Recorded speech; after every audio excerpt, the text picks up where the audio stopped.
Ito na ang latest ng Mixed Topics, mainit na showbiz ganap. Sobrang sinubaybayan nga ang istorya ng Incognito ng mga netizens at fans. Sa katunayan, ang primetime series na Incognito ay malapit ng matapos.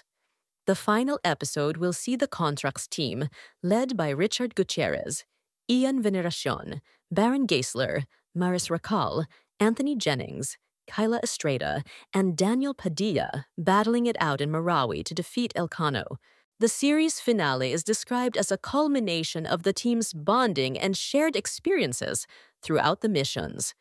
Sa naganap na Incognito, the final mission press conference, ibinahagi ng mga main casts ang kanilang unforgettable experiences, mga pinagdaanan nila habang ginagawa ang Incognito, yung consistent na ginagawa nilang actions, yung galing at dedikasyon nila sa kanilang character. Ipinakita dito ng bawat casts kung gaano sila kagagaling na actors dahil ibinuhos nila ang lahat ng kanilang magagawa at puso sa bawat character na pinoportray nila. Ang ganda rin ng naging rating ng Incognito sa kahit saang platform dahil sinusubaybayan at inaabangan talaga ang bawat series ng Incognito.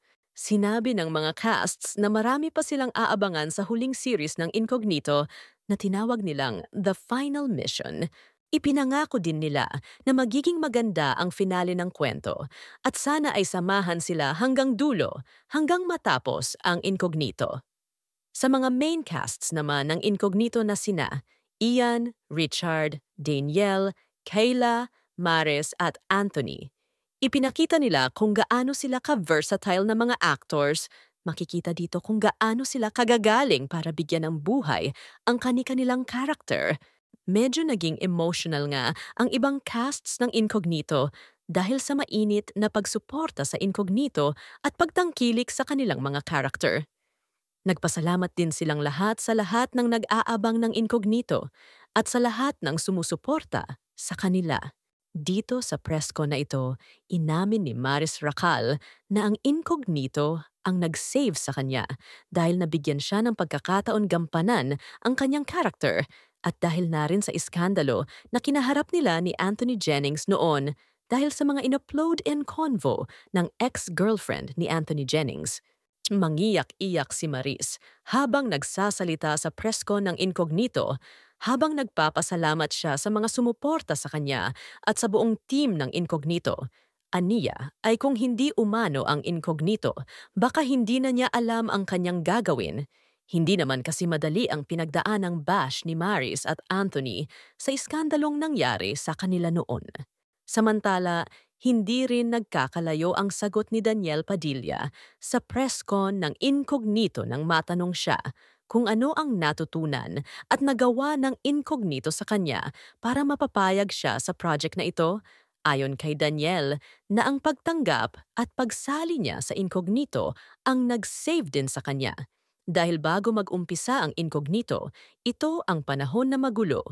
Umano ang sitwasyon ni Daniel Padilla at gulong-gulo siya kung ano ang kanyang gagawin.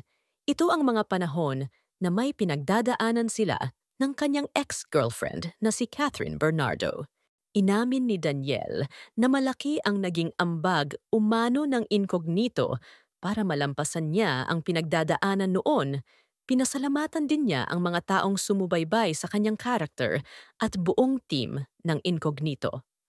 Pag-amin ni Daniel na kahit na nag-aalinlangan siya noon kung tatanggapin ang Incognito, ganun pa man pinagkatiwalaan pa rin siya ng direktor at mga writer ng nasabing programa.